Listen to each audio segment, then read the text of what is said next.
let us fire away here, gang.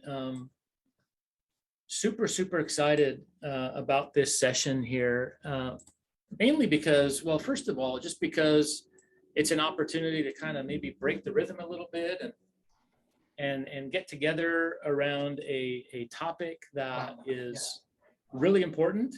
And I'm going to just do a quick tech check here and make sure that Deanna, maybe you can just say that if you can see the slide show screen. Yeah, everything is working. All right, amazing, thank you. I work in tech, but sometimes I just don't trust my ability to use it. So I'm glad for that. So the MSP Growth Webinar Series is something that we've started a little while ago. It's just a way to not just engage people who are in the top left community, but really to kind of give back and provide some resources beyond the tool to be able to help people really unlock the potential of their MSPs. And so one of the ways that we do that is through building strong teams. Now, as we get into today's webinar, I'm going to say a word that I know will probably result in a little bit of an emotional response. So it's a bit of a risk, but here goes. The word is this: meetings. Now, if I could see your screens, probably some of you would be banging your head against the desk, or you'd be rolling your eyes, or maybe convulsing a little bit. So that's what we're going to talk about today, is this idea of meetings. But really, I want to just share with you some things that I've learned over the years to really get more out of meetings and not make them so dreaded by you who leads them, but also by the people who participate in them. And so I want to just give you a little bit of a roadmap for today, just to make sure that we're on the same page for what we're going to talk about. So there's clear expectations.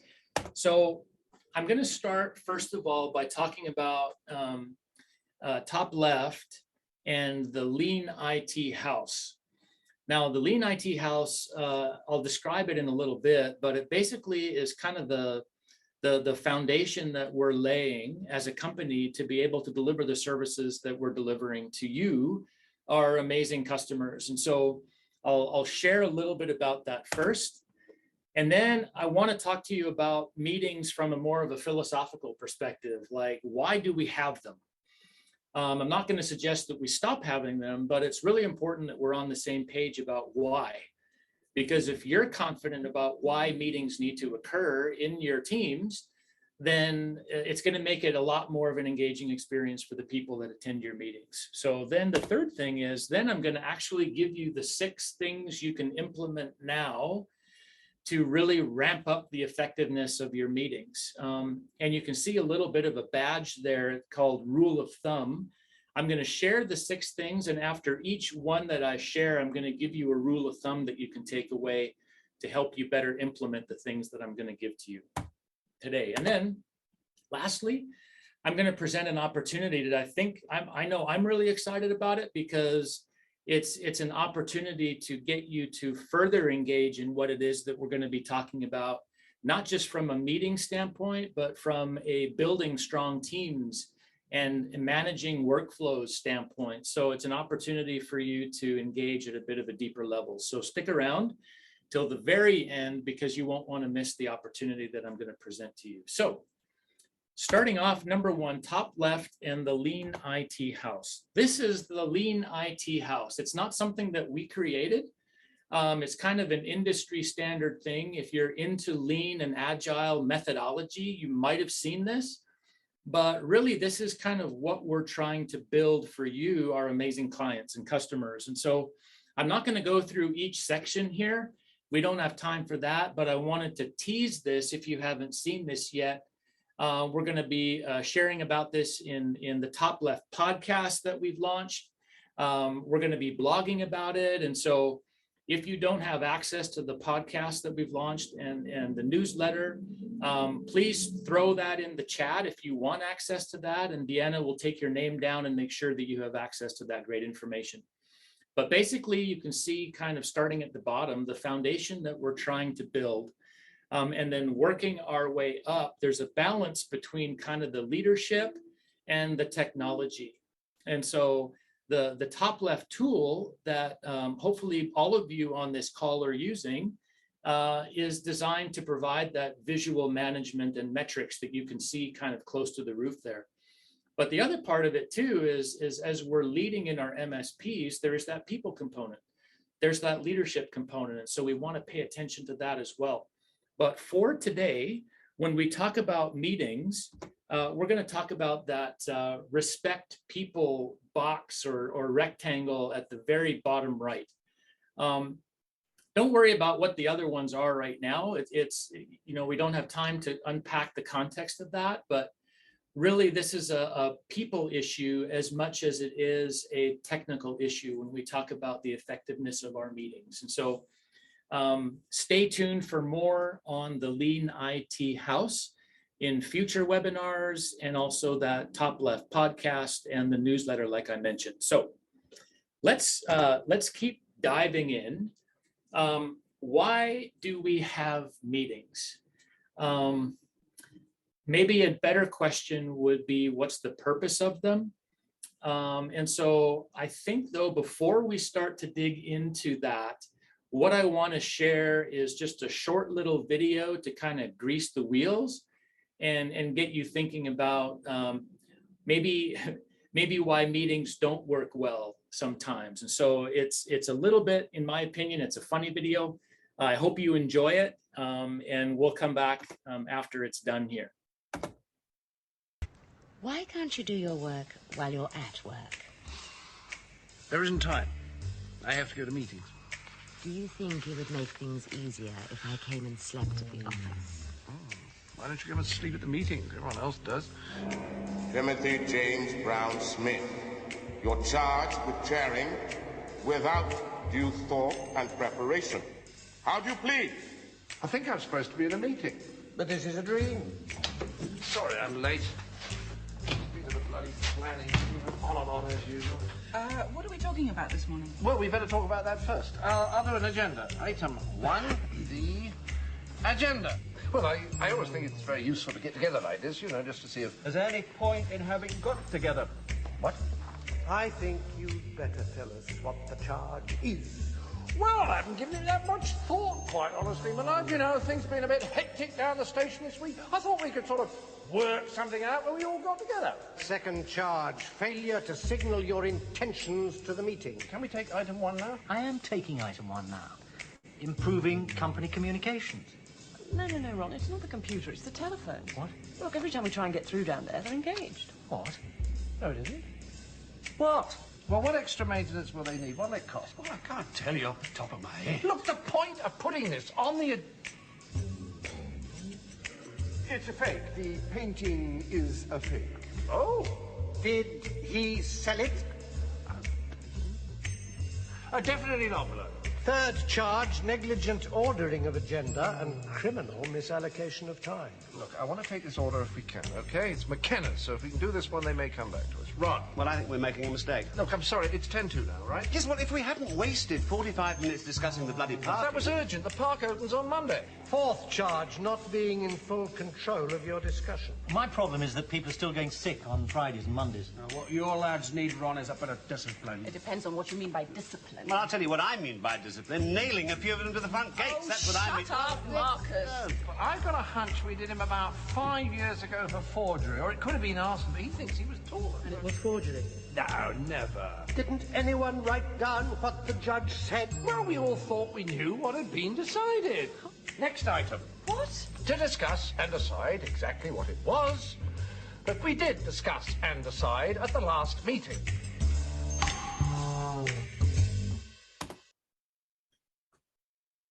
So is that a little too familiar? Maybe just throw a yes, or I'm with you, or that's really exactly how my life of meetings goes. Maybe just throw something in the chat and say, yeah, it's familiar. It's kind of too familiar.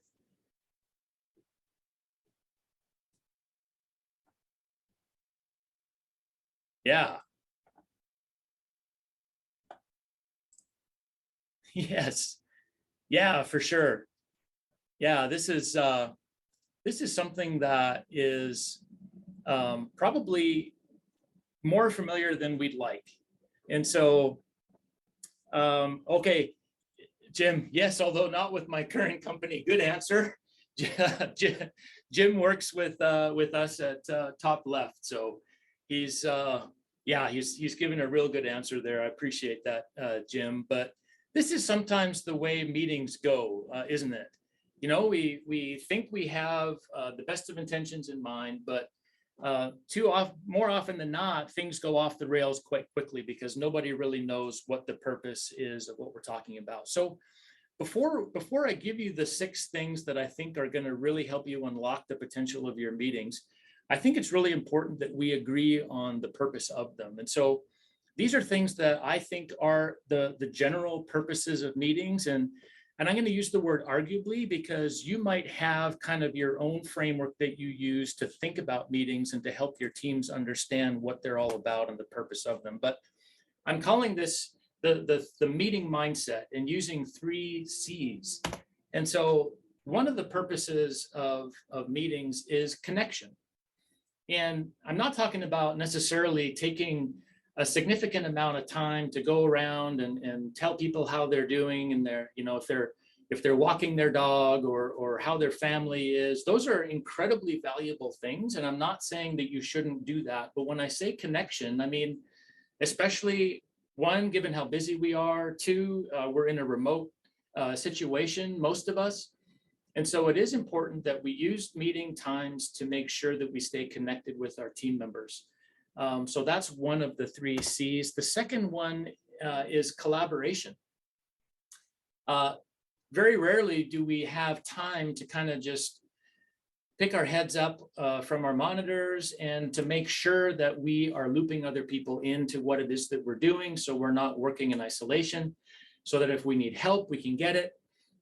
So those are very important things that we need to consider when we are leading our meetings. It's not just about communicating information.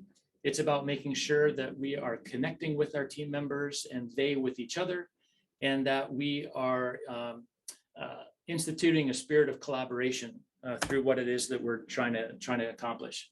And then the last C is completion. I learned this from our CEO probably, I want to say 2.5 years ago, is when I was leading meetings, he would notice and call me out. He said, I noticed that a lot of times you're saying, can we at least move these things forward? So if we had a task or something that was outstanding, it was more important to me that we were at least moving things forward. That was the language that I used.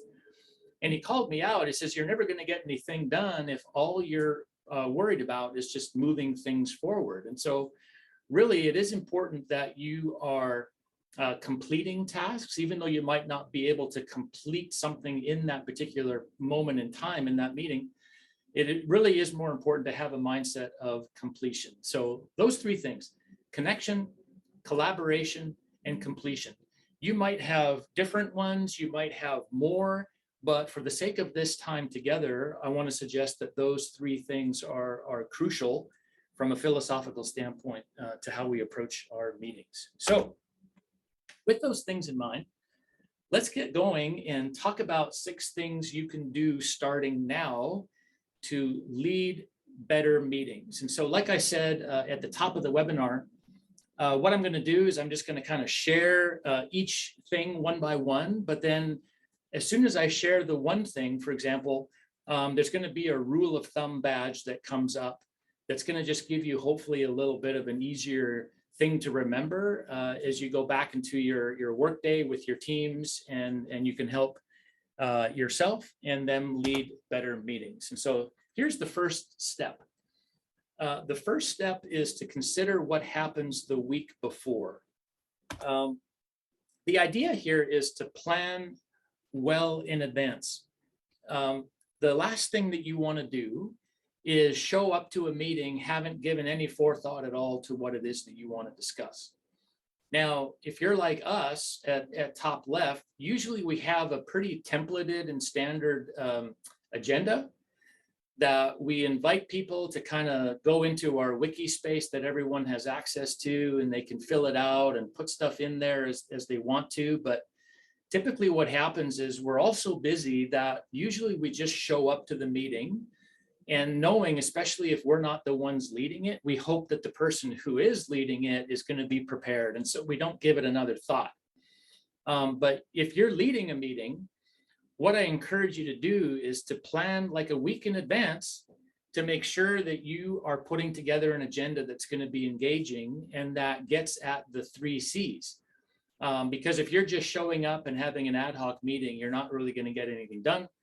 And people aren't going to be engaged. They're going to start to snooze and disengage, and then you're not going to have a positive experience. So plan well in advance for what it is that you want to do. The other thing that you can do is, as you're planning a week in advance, is ask team members who are going to be at that particular meeting for input or solutions prior to the meeting, and then ask them to present those rather than you having to present everything.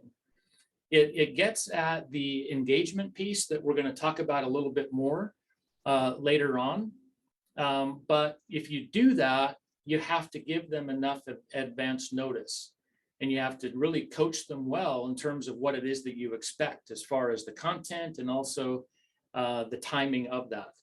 So get team members involved, but you've got to give them enough advance notice for that.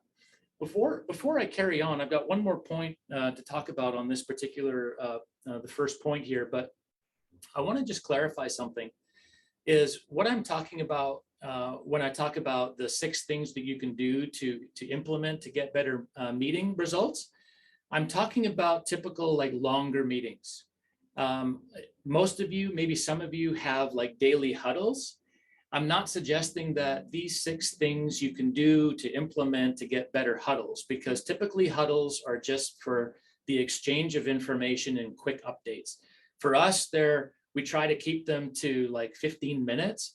And so it's really hard to get other people to prepare and to have longer agenda items and that type of thing, because typically it's just updating on what work is in progress and then going on that way. So I just wanted to clarify that this is more for like the longer, like 45 to 90-minute meeting where there's a structured agenda.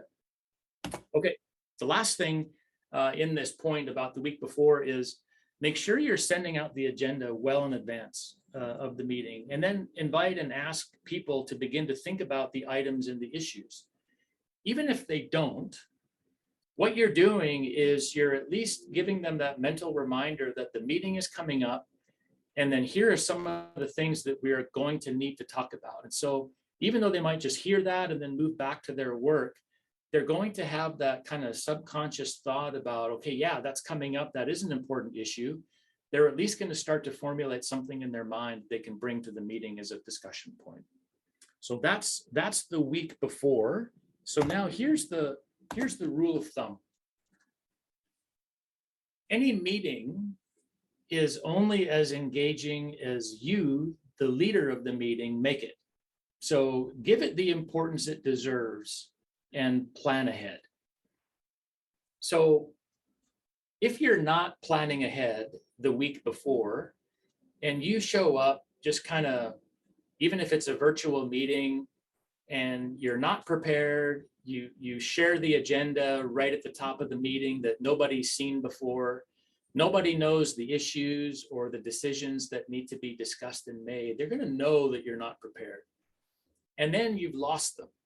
And you're going to spend the rest of the meeting trying to keep people awake and engaged and keep the thing on track. And so it's only as engaging as you make it. So the sooner you can plan and create that agenda and get people engaged ahead of time, the better it's going to be for you. Okay, so that's the first thing, the week before. All right. The second thing, have an everyone contributes mentality. You might know everything that's going on. You might have answers to a lot of the questions that you want to pose in the meeting.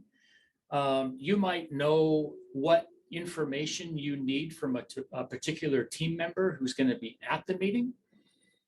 But it's going to be really difficult for you to get engagement from each person at the meeting if you're the only one that's talking. And so if you have an everyone contributes mentality, it's going to really increase the engagement. One way to do that is try rotating meeting facilitators. So if you have a team of 5, let's just say, or whatever number on your team that you have, if you're planning well in advance, like I suggest, then you can go to someone, tap them on the shoulder and say, hey, I would love for you to lead this meeting coming up.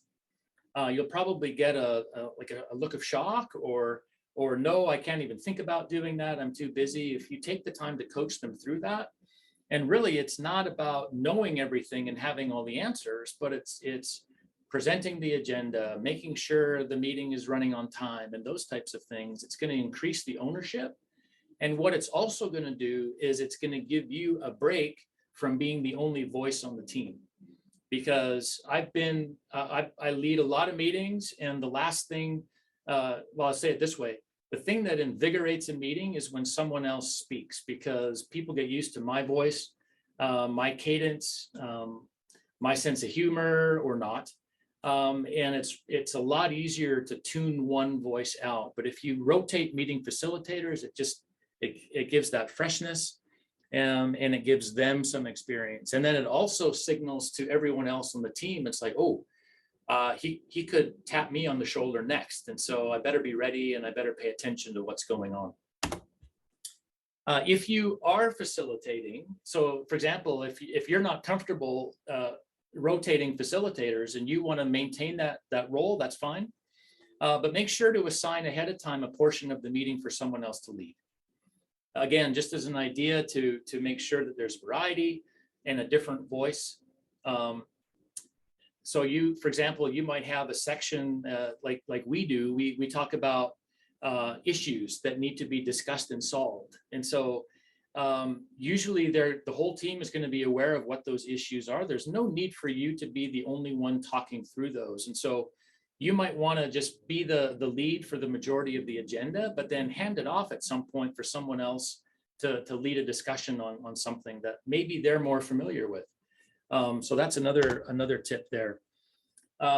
This is this is something that I think is a good tip for all of us to really be more aware of. And I know it's something that I have to pay attention to for me when I'm leading a meeting is pay attention to who's not contributing.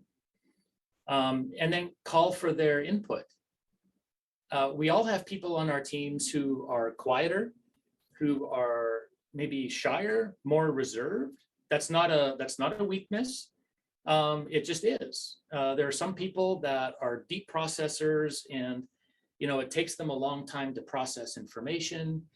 And so they'll sit there. It's not that they're not engaged, but it doesn't look or seem like they're engaged, but they've got some ideas, they've got some thoughts.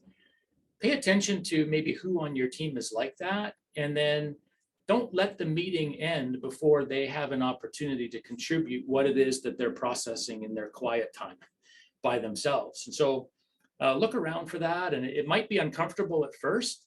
Maybe if you sense it could be uncomfortable, give them a little bit of a heads up and just say, hey, just so you know, you've got some great ideas and great thoughts. We want to hear those. And so don't be surprised if I call you out. Okay, so what's the rule of thumb that I have for you for this second point?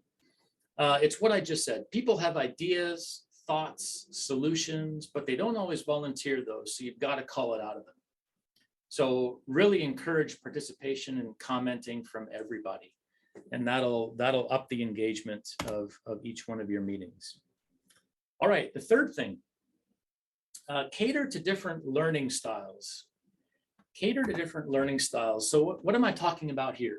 I'm talking about the idea of engaging in a mix of talking, visuals, so like slides or video, and then opportunities maybe to connect in smaller groups. This is a little bit idealistic depending on the amount of time that you have. But these are things that you can do to just add a little bit of spice, because the majority of us don't learn the same way and don't intake information and process it in the same way as the person who is on our team next to us. And so you've got to be aware of that.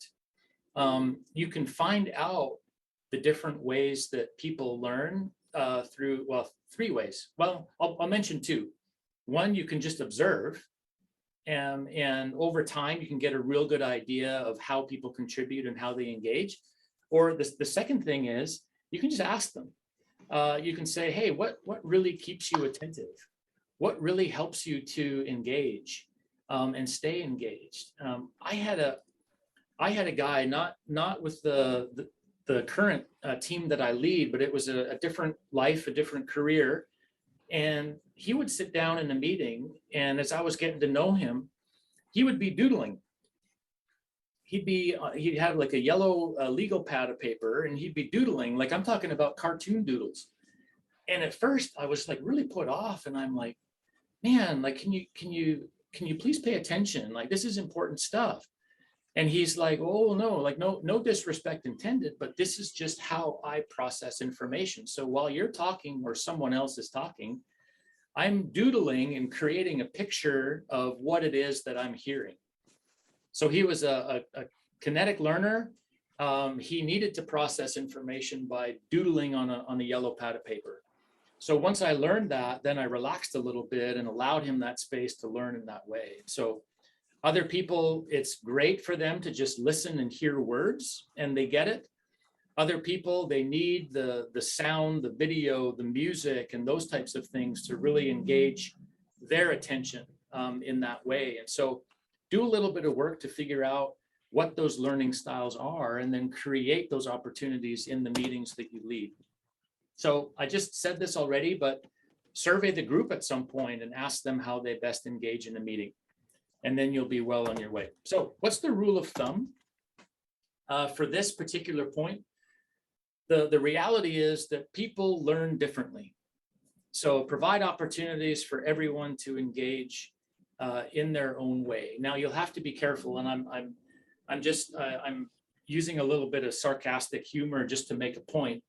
Like, you don't want people standing on their head in the corner and saying, well, this is how I learn best. Like, you don't want the different learning styles to be a distraction.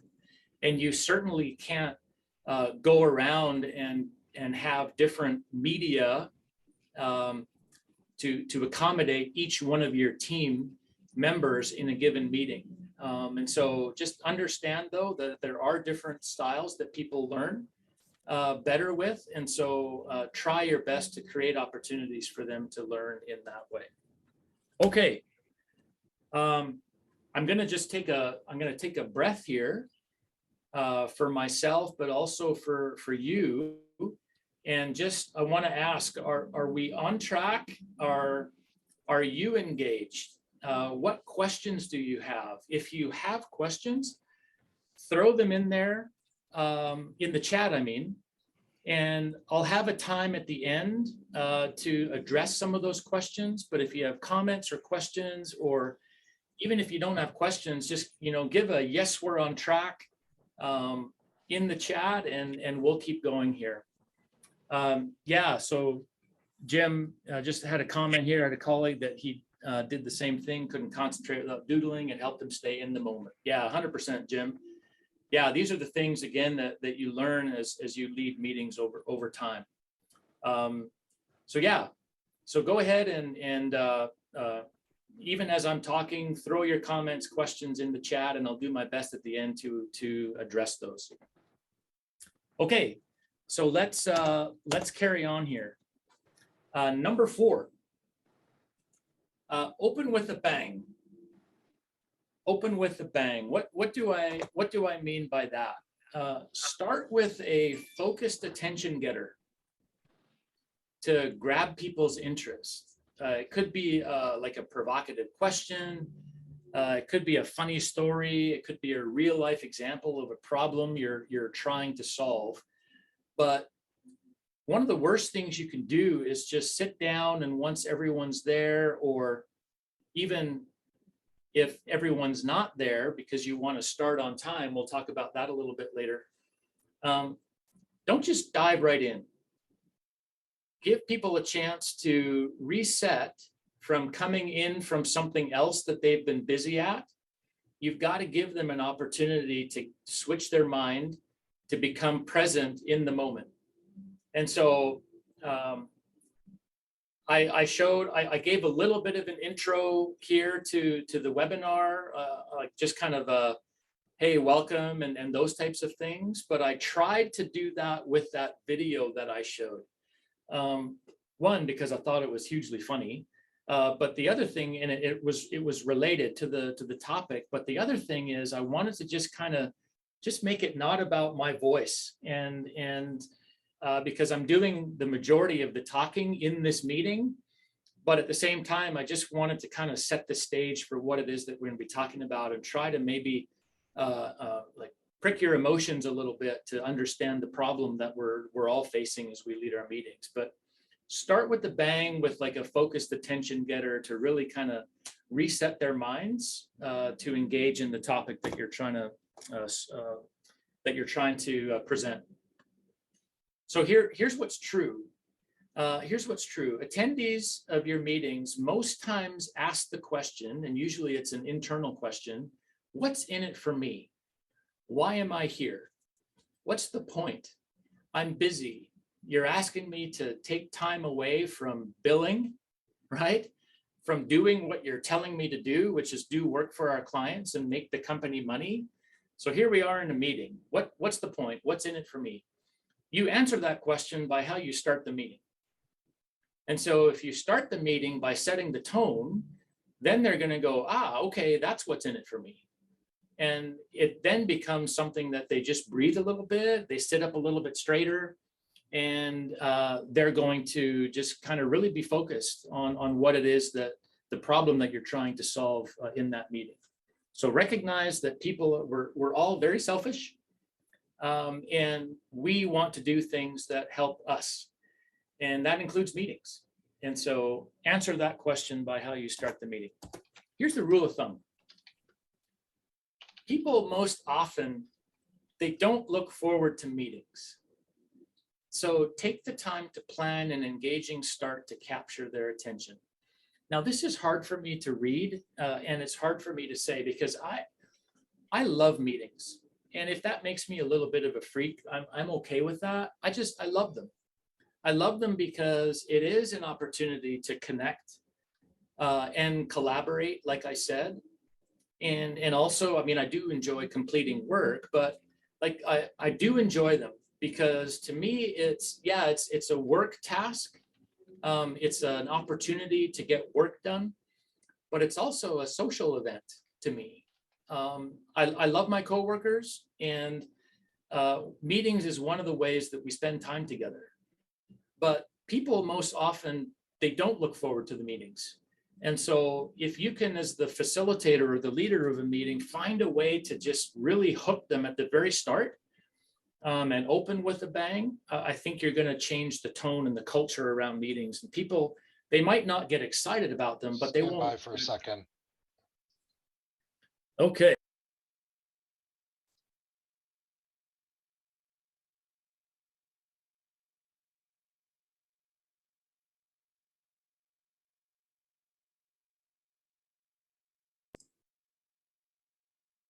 Can everyone hear me? Was I muted?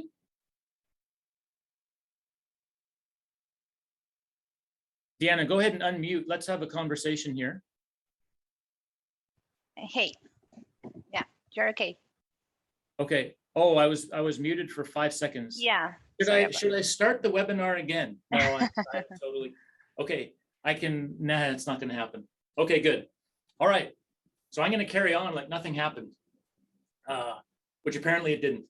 So number 5, give people time to think. Give people time to think. Now, what in the world? Because you've got an agenda planned. If you've done the advanced planning and you've opened with a bang, you've got some stuff, you've got a finite amount of time. You want to just be on time and get the thing done. But because people, like we agreed, have different styles of learning and different ways that they engage, you've got to give people like 1 to 2 minutes to think and jot down responses to a question that you pose during the meeting. And so part of the meeting, like we've talked about, is just giving information, like you're exchanging information. Hey, here's an update. but most times you're going to want their input and opinion on something. But you can't just pose a question or present an idea and then expect that people are just going to like sit up straight and give you some feedback in the moment. Some people are like that. But some people just, they need that extra couple of minutes just to kind of process what you've said, think through the ramifications before that they actually respond and give you their perspective. And so you've got to give them some time to do that. Before you present an issue or topic, let them know that you intend to ask them for feedback, because if you have a rhythm that you're just blowing through the agenda, then all they're doing is just kind of hanging on for the ride. They might be taking down some notes. But if you just give them the heads up, just say, hey, guys and gals, I've got a couple of things that I'm going to present to you. And one of them's just going to be for information, but the other two, they're pretty important. And so I'm going to need your feedback. So get ready. Once I present it, I'm going to ask you for your opinions. So listen carefully. So then all of a sudden it's like, aha. So then they're just going to be that much more attuned. Now, going back to that first point, it's okay. It might be awkward at first, but in the process of giving them time to process and think before giving feedback, you need to be okay with some awkward silence. So you might present an idea or pose a question, and then you can say, okay, I'm just going to give everybody a couple of minutes. And then you back off, and then you allow that silence to just kind of percolate. And then after a couple of minutes, you come back in to the conversation and say, okay, now I need your feedback. Hopefully everyone's had enough time to think, and let's have a discussion. Be okay with some of that awkward silence. Here's the rule of thumb. Most people can't and don't like to respond off the cuff. And what I mean by off the cuff is you're like demanding some kind of response, like right now, like, come on, you should know this. You should have an instant solution to this problem. Most people can't and don't like to respond that way. So if you give them time to process the information, you'll get a better response, as opposed to maybe something that you want to hear or something that's too rushed and not well thought through. So it's okay in the context, in the course of a meeting, to slow down a little bit, give some people space to think, because you're going to get a much more intelligent and engaged response. All right, we're doing amazing here. The last thing that I want to say here is start and end on time. If you remember back to one of the first slides that I showed you at the start of this webinar, it was the Lean IT house. And remember at the very bottom right, one of the boxes that I highlighted with that oval was respect people. This is probably the point that I want to say gets most at that idea of respecting people in our meetings, is your ability as the facilitator to start and end on time. So let's talk about this a little bit. If you regularly go overtime, your team's they're gonna tune you out if they have things they need to get to next. Depending on the style of work that you are leading your teams through, you might have people that have a full calendar and their days planned out. And this meeting that you're facilitating is just one of the many things that they need to get done today. And so if you don't start that sucker on time, and if you don't end that thing on time, then you're probably creating a whole cascading thing of problems for the rest of the day for your team. And so you can, if you're halfway through your agenda and the time based on the calendar is coming to a close, you're going to start to see people actually get like visibly fidgety, and they're going to start to get a little panicky. And that just creates a whole world of hurt, because not only are they then stressed and overwhelmed, but you're not going to get through your agenda to really talk about the things that you've done such a good job of planning ahead of time. So that's what happens if you go overtime. But because life happens and, we can't always lead perfect meetings. We're people and humans. If you sense the need to go overtime, so you've got some really good discussion going, let them know. Have the presence of mind to look at the clock and go, oh, wow, we're halfway through and we've got 10 minutes left. Ask their permission. Get their agreement to go overtime. People are reasonable. They might be able to adjust their schedule. Some won't, but they'll tell you. But if you ask their permission to go overtime, get their agreement, that way you'll keep their attention. But as soon as you go 5 minutes over, 10 minutes over, they're going to start to get antsy and angry and hangry. They're going to start to maybe even resent the fact that you've asked them to be present here, but you're not respecting them by going overtime and not respecting their time. But if you ask, every time that I've done that in a meeting, you guys and gals, I've just said, hey, we've got some more stuff. Can we go overtime like 15 more minutes? Is that okay? 9 times out of 10, they're going to agree and you'll keep their attention. If you can't end on time, but you still have things to go through that are important, still end on time, unless you've asked their permission and gotten their agreement to do so. But reschedule the meeting for another time or table items to the next meeting if it's a recurring meeting. But you can get the point here, hopefully, the importance of starting and ending on time as the precedent setter for not only your leadership, but also for the way things get done. Because chances are, if the meetings that you lead go overtime, other things then are going to go overtime because that becomes the culture. But if you start and end on time, it signals to them that you respect them. They're going to then turn around and respect you and give you their full attention. And then it's just going to translate into other areas of their life and work. So here's the rule of thumb. People's time is important. So respect it. Those are the 6 things that I think you can implement right away. And if you implement these things right away, I really think that you're going to get a lot of good results through your meetings. Meetings don't have to be these balls and chains around our necks or ankles. They don't have to be things that we just feel we need to do because that's what companies do. They can be things that are engaging. They can be places for people to connect, to collaborate, and to complete work. They can be places that if you just do these 6 things and pay attention to them, they can be kind of culture setting things for you and your team and your company. So give meetings the importance that they deserve, even though sometimes they feel like it's a bit of an interruption to our day. I include this table here that you can see just to kind of summarize what it is that we've been, well, I was going to say what we've been talking about. I've been the one that's been doing the talking. But I'm not going to go through this table line by line because it's just a repeat of what I've already presented. But I put it here because you're going to get a copy of the deck.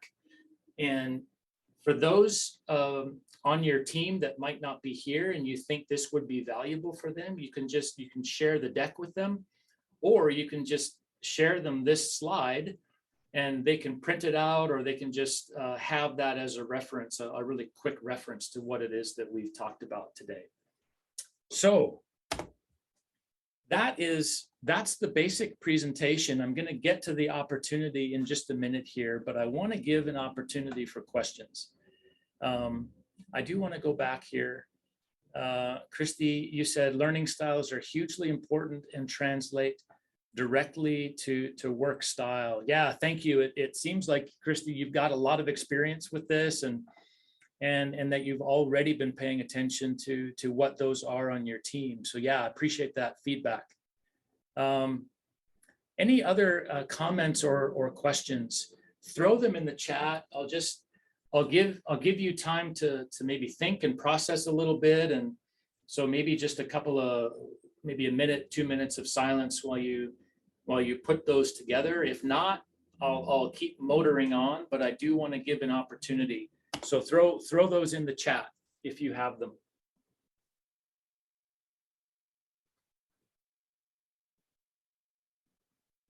Or maybe not a question or a comment, but maybe something that you've used as you've led your meetings that everyone could benefit from.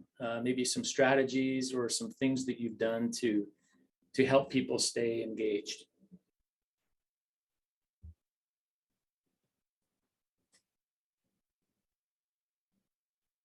Okay, let me just present this opportunity. So one of the things that we're very concerned about at top left, yeah, we've got this tool, the dashboard, the Kanban board that you can use to integrate directly with ConnectWise to help you better visualize your work. So that's part of what it is that we're about at top left. But the other thing that we're super passionate about is helping you as MSP leaders think differently about your work. Garrett, thank you. Thank you, man. I appreciate the comment, and best to you. But the other thing that we're passionate about at top left, like I said, is about we want to help you just think about your work in leadership in a different way. And so part of that is through the webinars that I offer. If you've attended some of Matt's amazing webinars, Matt Fox, who's our VP, he's done some amazing stuff to present the tool and how you can get the most out of the tool. It's really fascinating stuff. But where I come in and where we've started the Top Left podcast and the newsletter that we sent out, it's really about how do we just do better as leaders? How do we get the most out of our teams? And so we're passionate about workflow and trying to get that as perfect as possible. So we have the tool, but we're also passionate about you being able to build strong teams. And so that's where some of this stuff that I talk about comes in. And so I've created a package that I think you'll be really, really interested in. And I'm calling it the MSP Manager Sprint. And so without going back to the Lean IT house, I've created a package that is designed to get at more like the strong teams aspect, the leadership aspect, the management aspect of our MSPs. And so I've put together a 4-session seminar with these headings that you can see here. So I want to help you to be able to train and coach your people better. I want to be able to help you understand, identify, and build systems that get work done, but that also drive behavior that help you and your teams operate optimally. And so what we're talking about there is building a culture of excellence. I want to talk about a culture also of accountability. That's hugely important because a lot of us in our MSPs, we sometimes struggle with that. Like, how do we communicate well to our people about something that we want them to do, but then we're so busy and we think we've communicated well, we walk away and we assume that they're just going to get done what it is that we've directed them to do. But man, we could probably have another discussion separately about that, but sometimes that just falls flat. And so I really want to help you as a leader get a handle on the idea of personal responsibility, not just for us, but for your teams, and how do we get our people to follow through and do what it is that we want them to do. And then the fourth part of that seminar is how do you as a leader or a manager identify the most important things that you want to get done. There's dozens of things that we need to accomplish in our work, but as we are the direction setters for our teams, how do we identify and communicate the most important? And so those 4 sessions, I think, are going to just be really super dynamic and helpful to get you to a place where you're able to lead and manage, let's just say, better. A lot of you you're all doing an amazing job. You're getting up in the morning and you're getting after it. But I want to be able to help you level up and take your leadership and management to the next level. And I am convinced that these 4 sessions will begin to break the ice on that. So one of the things that I enjoy, and this gets back to the connection and the compatibility and the collaboration part, compatibility. I just pulled that out of nothing. That wasn't one of the 3 C's. Completion is I'm gonna limit it to 6 managers at one time. Now, if there are more than 6, then we'll create another separate cohort. But 6 at a time, because that just provides the best mix of being able to keep engagement, and also so that people don't get kind of lost. I like that smaller number. Each session is 1 hour in duration. It's a half hour of content in that cohort, and then half an hour of interaction where we're learning together and we're sharpening each other and we're elevating each other. So it's not just me talking all the time, but it's getting engagement around the stuff that I feel is really important for us as we scale up our leadership. So basically and I'm starting to talk about the value that I believe you're going to get is 4 hours to level up your management and leadership skills so you can level up your teams. That's the point. That's the point that I'm really passionate about. So 6 managers, 4 hours, 4 critical skills. The value to you, I'm just going to spell it out. You're going to get coaching skills to set your team up to win. You're going to be able to better identify the behavior you want from your team and the systems that you can create to implement to achieve that.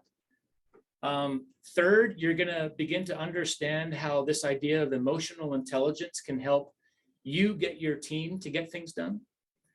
And then fourth, you're going to learn to be the leader, the manager you need to be and that your team deserves. So it's 100% about you and making sure that you're set up to win so that you can help your team win as well. So all of this value, there's a lot of stuff in there. $995.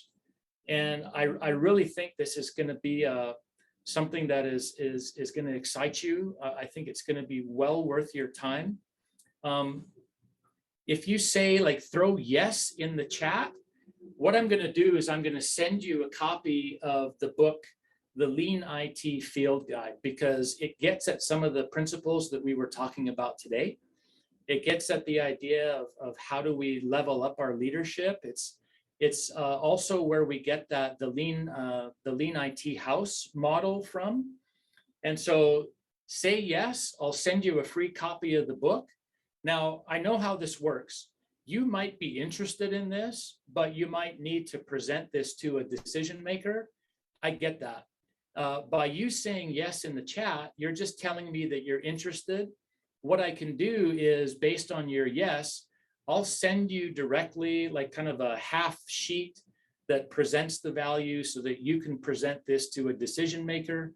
And then at that point, we can get your sign up and we can talk about dates and things like that. And so go ahead and throw a yes to indicate your interest, and then I'll make sure to communicate with you.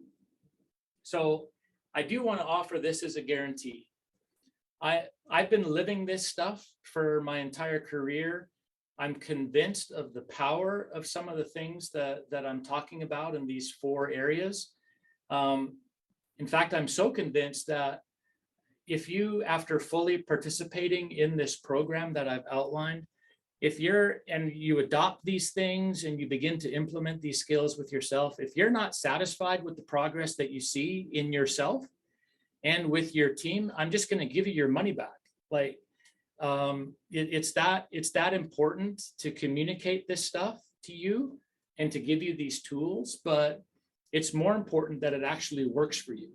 And so that's my guarantee. So throw a yes in the chat if you're interested to learn more, and I'll make sure to communicate with you. There are some of you who might be thinking, I've been spending a lot of time thinking about these things, reading about them. Maybe you don't necessarily feel you need the 4-session, the MSP manager sprint that I just walked you through. Maybe you're ready for a more personal guide.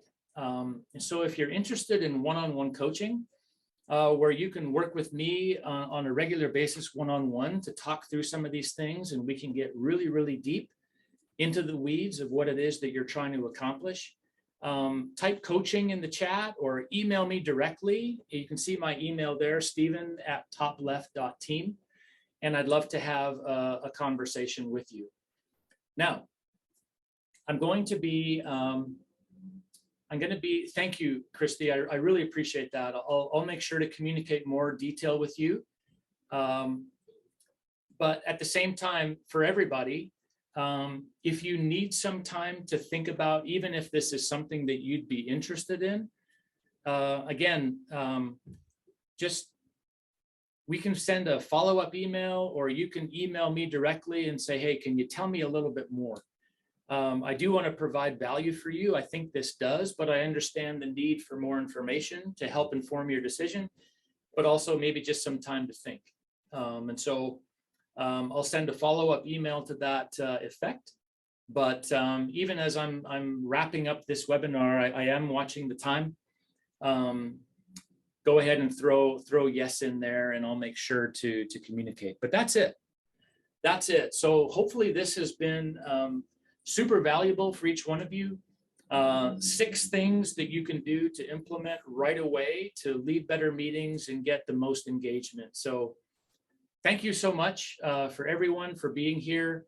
I wish you all the best as you finish out your week, and keep your eyes out for the newsletter and the Top Left podcast, and for future webinars. Thank you very much.